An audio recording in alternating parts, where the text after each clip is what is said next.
Welcome to the Dragon Soul walkthrough series.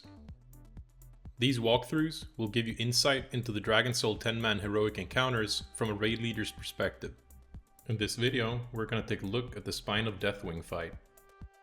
During the video, we'll take a look at how to deal with the boss while one-downing the tendons, which should be achievable by most progressing groups. Let's start off with the walkthrough related to progression for the groups who've yet to down the boss.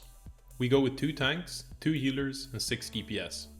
Going with the assumption that we're one-downing the tendons, it's important that your 6 DPS are able to dish out a lot of quick bursty damage, such as having arcane mages on your team. We start off every plate with killing all corruptions except the one that's closest to the plate on the right hand side, and once the amalgamations are spawned, we roll them off on the left side. Once rolling, your raid is going to take some heavy damage, so you can consider using a raid cooldown to mitigate the damage.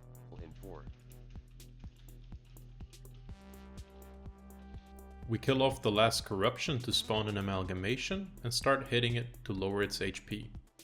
The tanks will stand on one side of the center line of the spine to fish for earth debuffs, where the off tank will stack the bloods near the center close to the plate. The raid will lower the amalgamation until we have 9 residues on the ground, after which we'll start our transition to the second phase. While we're waiting, the DPS is going to wait for the fiery grip cooldowns and ensure to break them as soon as possible for a clean transition.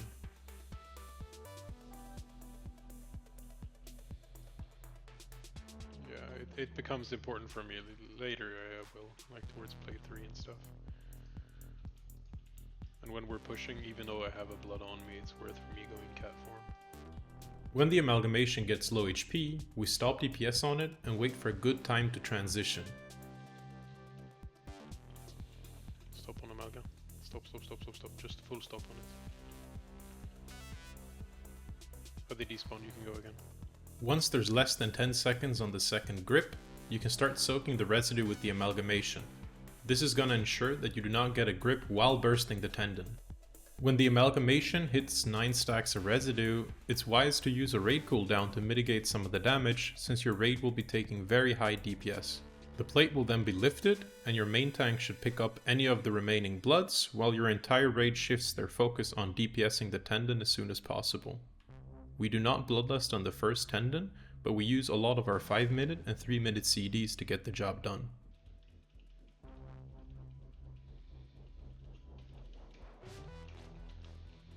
More like it. Taunting. Once the plate is off, we kill the corruptions except for the close right one, soak up some residue with the amalgamations before rolling them off. Once again, we kill the remaining corruption to spawn the amalgamation and stack the bloods near the center of the plate. For this particular plate, you might struggle to down it in one go, so you can purposefully delay the transition until the second fiery grip, which should allow your 2-minute CDs to be back up, and you can use your second potions. Looking at CDs, I'm reading 1 minute. Do you have longer than that? Tell me.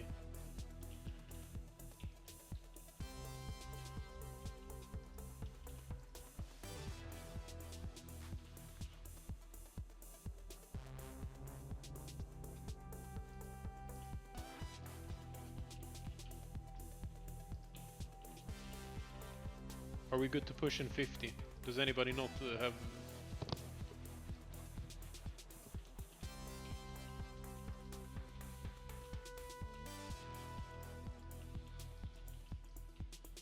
When waiting for CDs, it's important to note that you'll be sacrificing some kill off your total speed kill time, but it will allow you for a much smoother transition. When planning for the transition, you should also remember that it takes roughly 10 seconds from the start of when you soak residues until the plate is opened up, so you can preemptively move the amalgamation in and break the grip while Nuclear Blast is being cast. We have grip coming? Yeah, you can go dangle. Once again, it's wise to cycle a raid CD to stay alive from the superheated nucleus damage, and healers should be mindful of any players who have the healing absorb in this segment to ensure that nobody is low HP. As best as you can.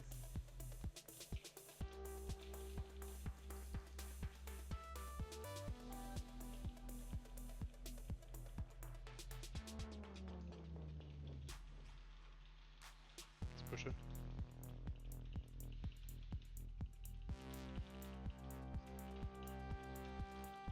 Good.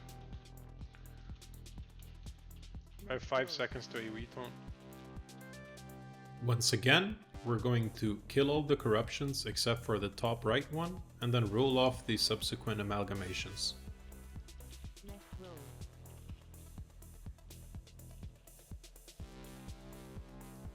I pressed Frenzied by mistake. Good. So we're not waiting anything for this one, yeah? High key, you're way too far back. Totems are very far back, they're gonna get bopped by the bloods here. For this plate, we're not waiting for any cooldowns, but instead focusing all damage onto the amalgamation. Since we're gonna bloodlust on the final plate, we do not need any cooldowns that were used during the second plate, and 5-minute cooldown should be back up from the first one. So lean heavily into the amalga. Check your totems here, Smirksha. Grip far back, grip far back.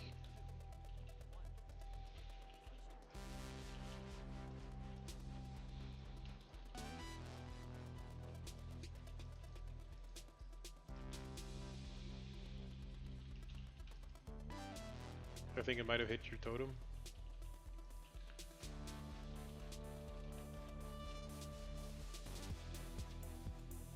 Let's make sure we bleed up the thing in the back.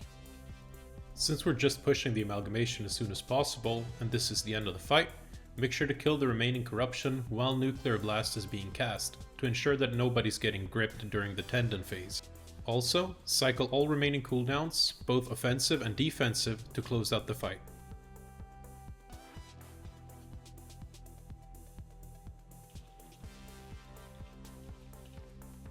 If your group were to struggle with one-downing the tendons using this strategy, you can still use the steps shown in this walkthrough, but you will need to make a few adjustments. First, it could be more comfortable with using 3 healers, but the duration of the fight will be prolonged by at least 2 minutes, which causes other complications. Secondly, you would have a much higher amount of bloods at the end of the fight, which would emphasize that you position the bloods properly before killing them off. However, the best approach would be to try and one-phase as many tendons as possible. Most groups should be able to blow all cooldowns on the first tendon and one-phase it, then two-phasing the second plate, and finishing off the fight with Bloodlust and one-phasing the final tendon. If you're close to one-phasing all tendons, I would recommend playing around with the timing of your cooldowns, or perhaps even more importantly, saving some cooldowns on the first tendon and using them on the second one, which is usually the most problematic. And that wraps up the Spine of Deathwing walkthrough.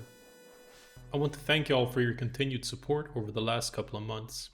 Very soon, I'll be shifting my focus towards mob content, so if you enjoyed the content, please leave a like and make sure to subscribe to stay updated on new releases.